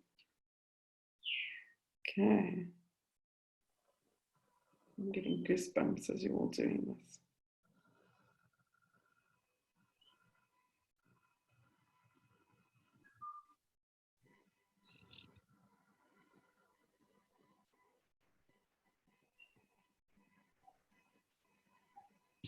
So what I'm going to do is I'm going to pull one more card here. And it's going to be a card for everybody on the group. So at this stage, I'm going to pull a card. And you think of this as a supporting card for what's going on for you. What I'm wanting to show you with this is how we all get the guidance we need when we work with what's there. Okay, so here's the card. So the card for the group. It says, you cannot do your life wrong. Release all regret. You cannot do your life wrong. Release all regret. And it's from the suit, just to show you. Feel it, deal with it, heal it. Feel it, deal with it, heal it. You cannot do your life wrong. Release all regret. So I want you, oh, beautiful Samantha. Well done. Oh, Nicolette, so you've got this card twice. There you go. So you got to get clearer around what that's about for you. That's beautiful, Samantha. Okay, so what I want you to all do is take a minute. If you need me to hold it close, just let me know. Essentially, it's this girl or figure walking across these pebbles in the water. Cannot do your life wrong. Release all regret. Well, Nicolette, you can't get a stronger message.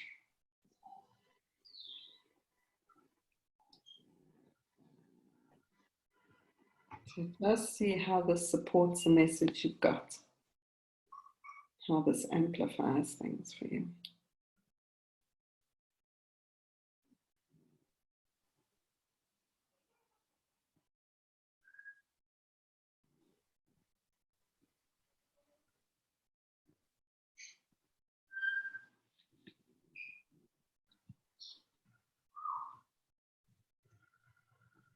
I love that you had that light bulb moment, Samantha.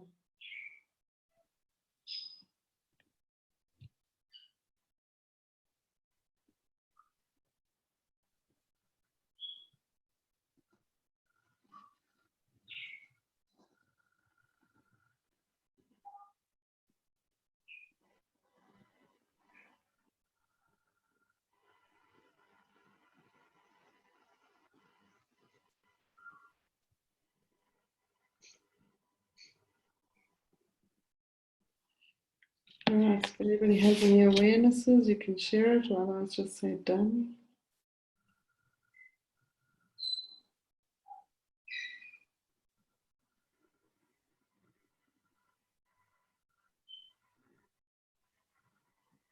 Okay, it's already set out. All happens as it should.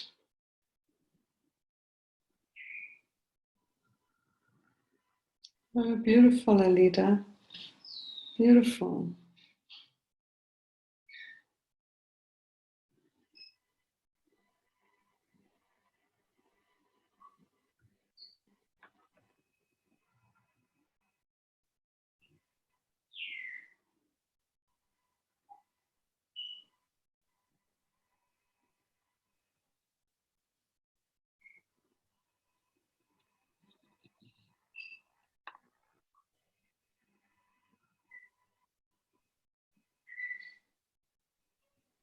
So Nicolette, your guide is saying that, and I'm not sure if you're really doing this, is that what did you not see on the first card that you needed to see it again?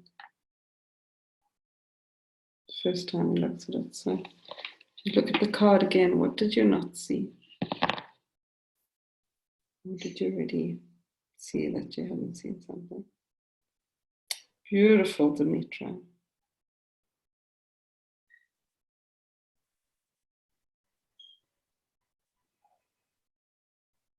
Beautiful, Nikki.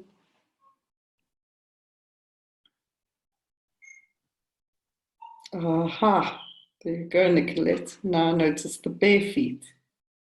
For me, it's about grounding myself. Okay. Okay.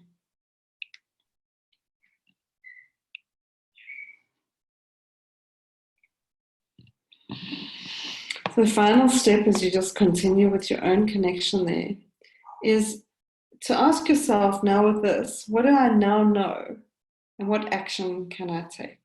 What do I now know and what action can I take?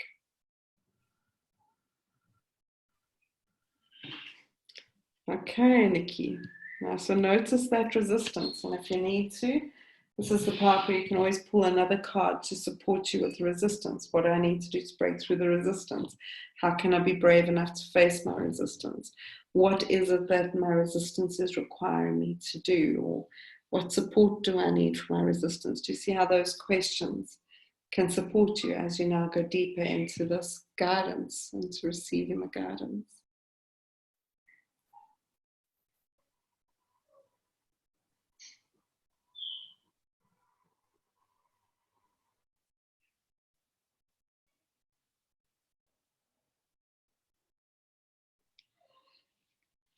So what do you now know that you did not know before? And what action can you take? The action, the smaller the action, the better it is.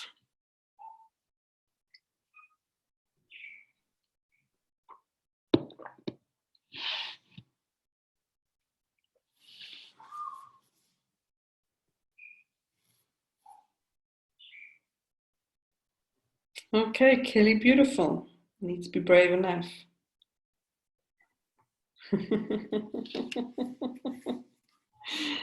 Love that. Don't let my past hold me back. Not. Somebody's sending me private messages, but I'm not really enjoying the messages they're getting. One step at a time, even if it's by myself. So there's Samantha. So there's and Terence. If I had to give you so now, the same way as I was saying to Nikki is now you can take the guidance deeper. It's like, how do I face my past so it no longer holds me back? What do I need to release in my past? Would be if you wanted to flow another question. Samantha, if it was yours, one step at a time, even if it's by myself, is what do I need to know or face or do or have to take the step by myself? What's important for me around that? So do you see how you can then flow with this and take it into the next level of guidance, and how you start having this dialogue, this conversation with your higher self, this conversation with spirit. If we can get that flow, I promise you make my heart very happy, because then oracle cards are doing the job they need to be doing, you know, because it's a conversation, it's a dialogue, you know.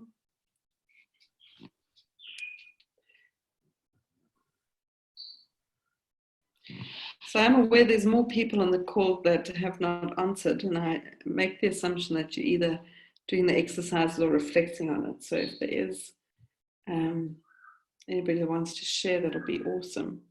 You can't do it wrong. I promise you cannot do this wrong. Dimitra, look for the stepping stones, take the step, go with the flow. Perfect. Okay.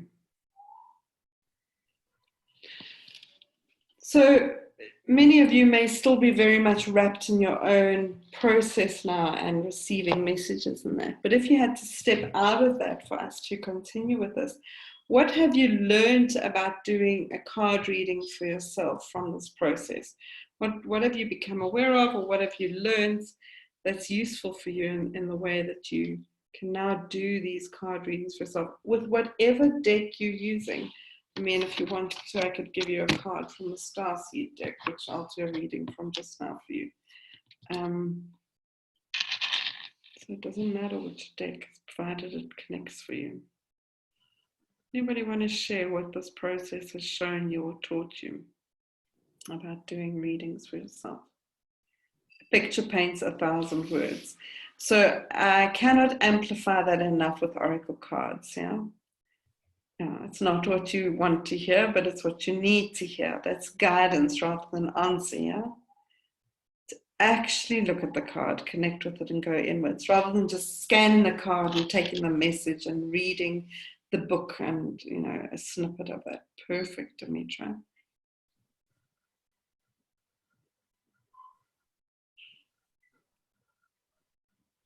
Yeah, exactly that, you're right.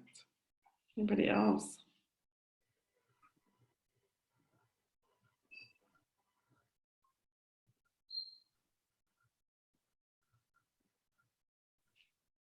Okay, so what I've given you here is an outline of doing a card reading for yourself. And like I've said, that, you know, this is a spiritual practice. It's a dialogue with your heart. It's a conversation with your higher self, with the part of you. Perfect. There's so many messages in the detail, the images. Thank you, Nicolette. If you ask the question correctly, your answers are more meaningful. I'm so glad that that's resonated for you.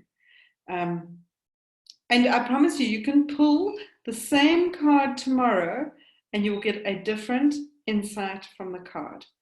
I have learned to trust the card, absolutely. So that a large part of that is what the resistance to writing a book that tells you what the card means is that you could work with the same card and pick it every day.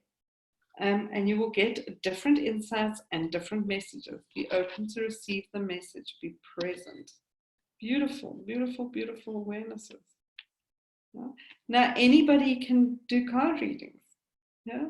You've really just stepped into a gold mine of possibility for yourself, because we are all seekers. The reason you're on this call is you're a seeker of your own spirit. You're a seeker of your own answers. And to create a platform where you can start to have a dialogue with the divine and really receive these messages. The important part, the difficult part, is to take action. What action can I take? That very last question we ask is, without a doubt, in all the years that I've been doing this work, the people that take actions on guidance, lives change. When you act, no matter if the guidance is very silly, so maybe the guidance is smile at your boss. When you act on it, miracles happen. So it's not enough to just receive the guidance. It's important to take action. Now, the last thing I want to say around this before I take you into doing some readings on others, etc., and some of the other things we want to talk about tonight, is that the reading the card is not about an intellectual exercise that puts things into polarity of right or wrong. As you would have all seen by going into the card and then the image and the word pull you in and looking for what's more, what's next, what have I not seen, what do I need to be open to receive here. It's different to saying, am I doing it right or am I doing it wrong? Is this the best or isn't it? So that's that looking for answers thing that holds us in very much in our intellect and in a polarity thinking, where our polarity thinking is very black and white. There's right or wrong. Guidance is never right or wrong. It's opening. It's a continual. And so hopefully you felt that as it started to just open things up for you. Right, so the next thing I want to talk about very quickly, and we're not going to do it tonight, but I'm just going to introduce you to the idea of it, is how is doing a card reading for yourself different or the same to doing card readings for somebody else? So if somebody else asks you to do a card reading for them, we need to understand it is a slightly different skill. When I'm doing a card reading of myself, I need to be able to look beyond my own biases. I need to be able to see beyond what's obvious and go deeper into the message. But what card readings for yourself is doing is connecting you to your intuition. Intuition is your inner knowing. And your inner knowing is that part within yourself that has the wisdom and the insight and the connection to the divine. So when we do card readings for ourselves, we're connecting to our higher self through our intuition and our inner knowing for personal alignment to spirit. And our intuition is there for ourselves. When I intuit something, it's because I have a knowing that's about me, so I'm part of it. So your intuition serves you. It serves your path, it serves your life. Your intuition is very important in making choices and decisions around your own life and what you're wanting to do. Your intuition will tell you who's good for you, who's not good for you, what serves you, what you're allergic to, essentially. I love to use the words, is that your intuition tells you, I'm allergic to this person, I'm allergic to this thought. How do I know? Because my body goes into tension. So this is all about me. Intuition is a very personal, very self-oriented thing. And when you're using oracle cards to do readings for yourself, that is what we are working with. When we're doing card readings for others, we are not connecting with our intuition. We actually have to get it out of the way so that we can channel. So when I channel for you, if I'm doing a card reading for you, it's got nothing to do with me. If I'm confused, then I start to project myself onto you. Then it's more about my stuff than it is about your stuff.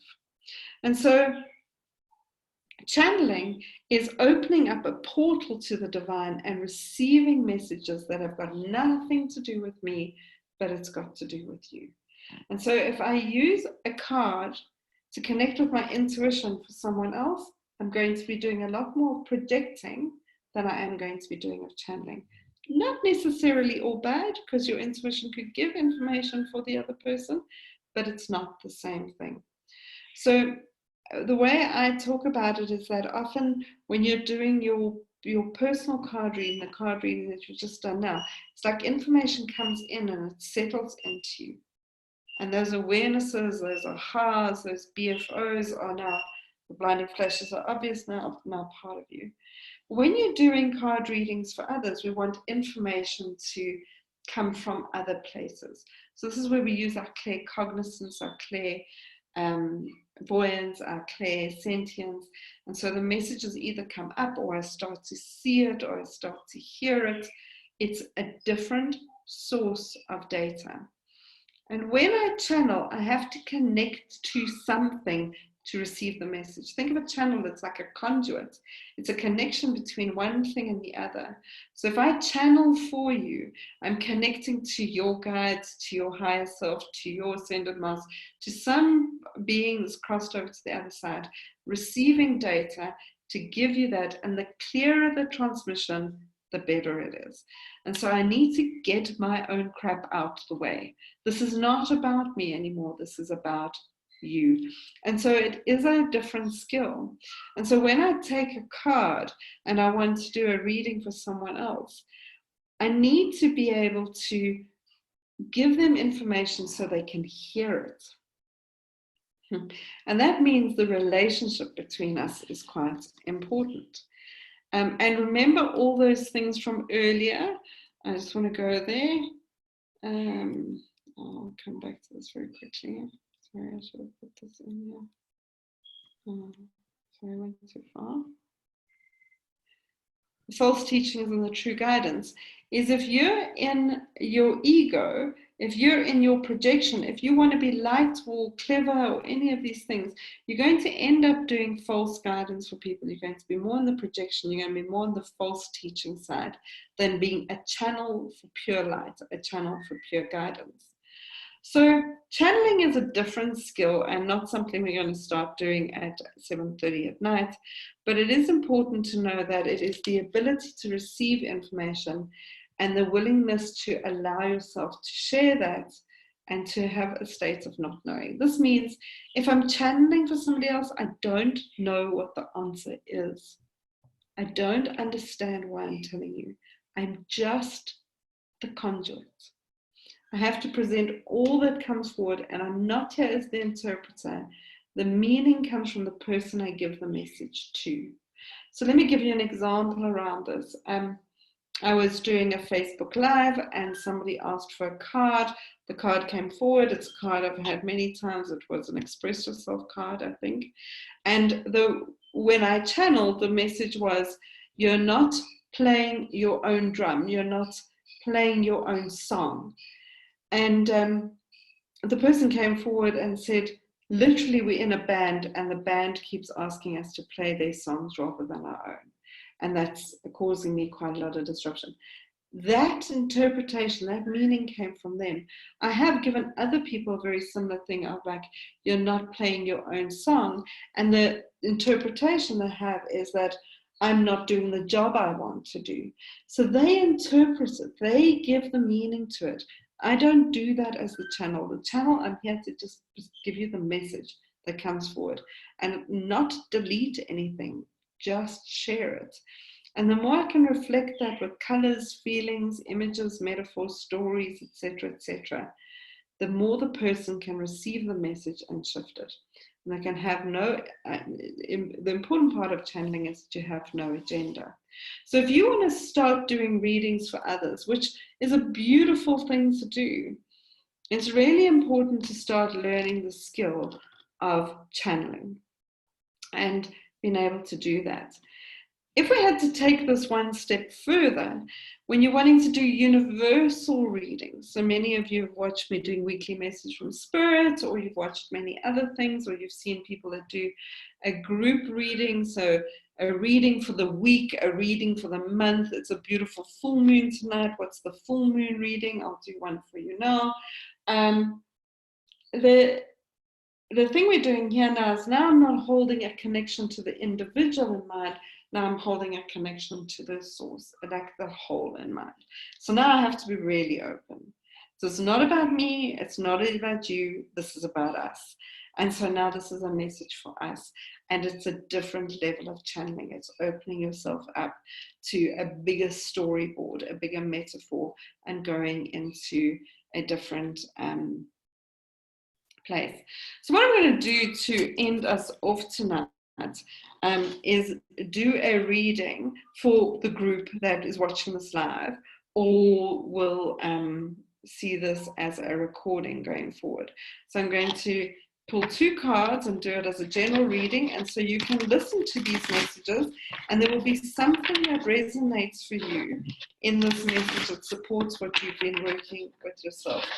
As I'm doing it, for those of you that are interested in learning the skill of this, which I'll show you how you can learn shortly, is notice my language, notice how I, share it in a way that you're able to hear it. I'm going to take 2 cards. I'm going to take one from my little cards and my talk, and I'm going to take one from, sorry, it's always noisy when I shuffle, from the starseed one.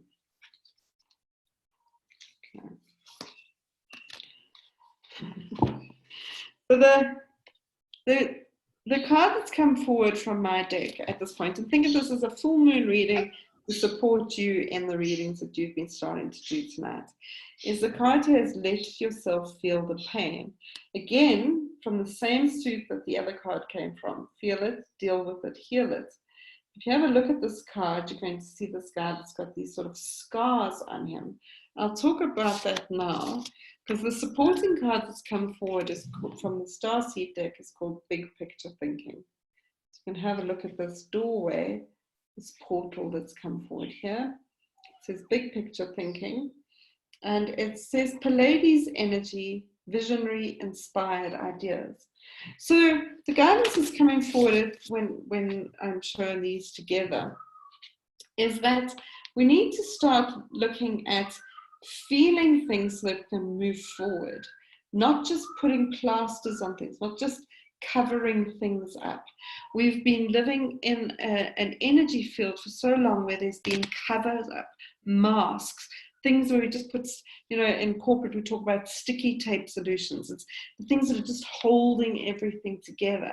And what happens with that is that it keeps resurfacing. It's the same wound, the same pain, the same thing keeps coming forward, because we're not healing it, we're just fixing it, we're plastering it, we're hiding it, we're making it look prettier than it is. One of the beauties of scars, they're saying, is that when you have a look at a scar that's healed, it's beautiful to have that mark on your skin sometimes, not as a reminder of the pain, but a reminder of the strength, reminder of the healing, reminder of the growth. I mean, that the body has an amazing way of renewal and recreating itself. And so this bigger picture thinking, this beautiful doorway, it's got this light in it, I'm not sure if you can see this sign, is about letting things move into a new way of seeing them. That the pain that we've been receiving, or the pain that we've been experiencing, that we keep either suppressing or repeating, we need to bring a new perspective to it. And so the question that's been given around this is, what's the gift in the pain that you have yet to see? What's the gift in the pain that you have yet to see? When you start to open yourself up to see the gift in it, the doorway opens to shifting it, to changing it to a new way of seeing it. So I'm going to pause there. So that's really giving you an example of what a group message is like. So if you want to share anything at this point, you can share it either from the perspective of what did you receive in that message, in terms of your own personal message of healing that came forward, and also what did you learn about how that was done. And obviously I've just shown you haven't learned the skill of that, but what did you notice in the way that that message was shared? So you can share either of those reflections. Growth comes from the pain. Beautiful. Quick download. Yours or mine, Margot?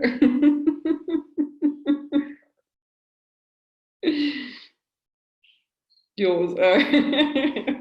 I do this work a lot. Quick download. Yeah, see any other reflections?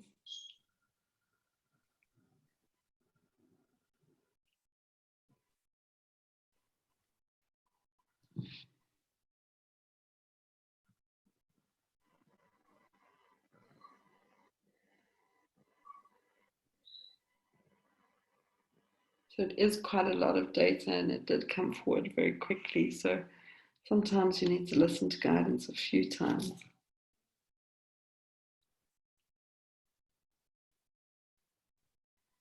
I'm so glad, Sue-Ann. Same wound, same pain. Need to sit with it for a bit and let things move, and a new way of seeing. Beautiful.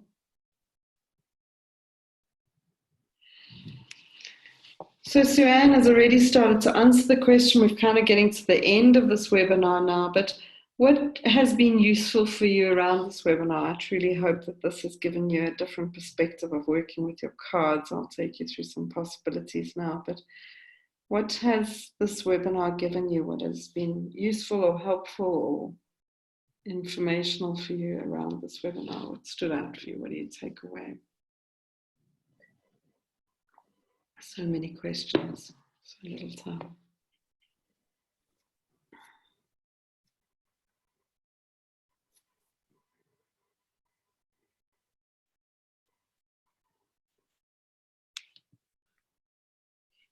Never stop at the obvious. Beautiful.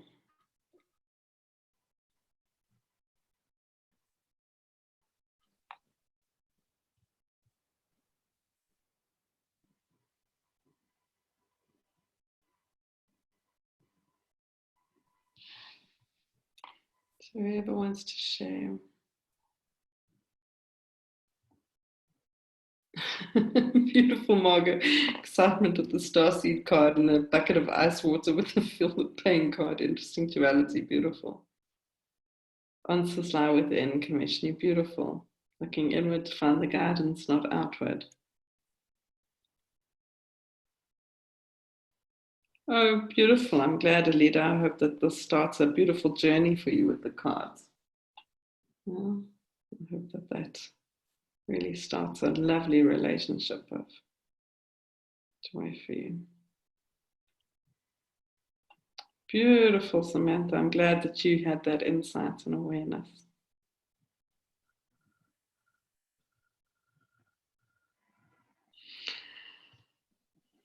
So thank you very much for all joining. What I've done is about the intention, the question we're asking, and to look at the card. Beautiful. Is I've put together. Oh, okay. Beautiful, beautiful, beautiful. I've put together, so we've been using how to use the Oracle cards to receive guidance. And there are going to be 5 additional webinars that are possible if you'd like to join them. So the next one, and I don't have the dates for them, I'll have them by tomorrow morning, the dates. There's just 1 or 2 dates that are needing to be moved around, so I couldn't put them on here tonight. Margaret, that's beautiful. Seems that both of personal guidance needs a practice getting to channeling messages. So the next webinar that's possible is using different spreads for Oracle cards. So they'll be taking you through storytelling with Oracle cards. So you use spreads to tell a story. It's a story across time, a story in a relationship, a story for ascension. What's the thing that the different spreads give us? The next, webinar 3 will be using Oracle cards to connect to your intuition and higher self. So a little bit more depth around what we've done tonight, but in terms of how do Oracle cards keep us very connected to our own spirit and bringing our spirit to be the sort of in more of the driver's seat of our life than in our. It's one of the hardest things for us to do is to stay connected. So using Oracle cards to stay connected to your intuition and higher self. Then, as Margaret was just talking about, how to channel messages from your guides and other people's guides. Margaret says, sign me up, all right. Number 5, how to connect to the divine to receive universal messages. So a little bit of what I just demonstrated to you at the end now. And then finally, using Oracle cards to learn about spiritual laws and soul contracts. So those 5 webinars, you'll be getting this webinar free as it was put out. You'll get the recording of this tomorrow, and I'll give the dates for this. And if you'd like to sign up, they are there for 200 Rand each, or you can do all 5 for 750 Rand. But I will send this to you in an email tomorrow so you can give some thoughts to it. Either way, you got the benefit of tonight, and I hope that has shifted your relationship with Oracle cards and the divine and given you practical tools that you can work with, because we need to step into our power. The time is now. We need to step into our light and really sign up for why we're here and start working from our own divine spirit. So I'll send you more information around this tomorrow. So if any of you are interested, it'll be, and you get to participate in those live and or just receive those webinars as recordings that you can get to keep forever. So you have it. Sending you all so much love. Thank you for showing up. Thank you for honoring yourself. The challenge when you do something free is that there's no real incentive for you to be here other than your own divine will. And so if you showed up, that really does show that you're ready and you're willing and you want to. So I look forward to connecting with you all. And I'll see you all going forward. Sending you all lots of love. Namaste. Bye. Pleasure, Wendy. Pleasure, Terence. Pleasure, Lana. Pleasure, Christian. Pleasure, Dimitra. Pleasure, pleasure, pleasure. All right. Let's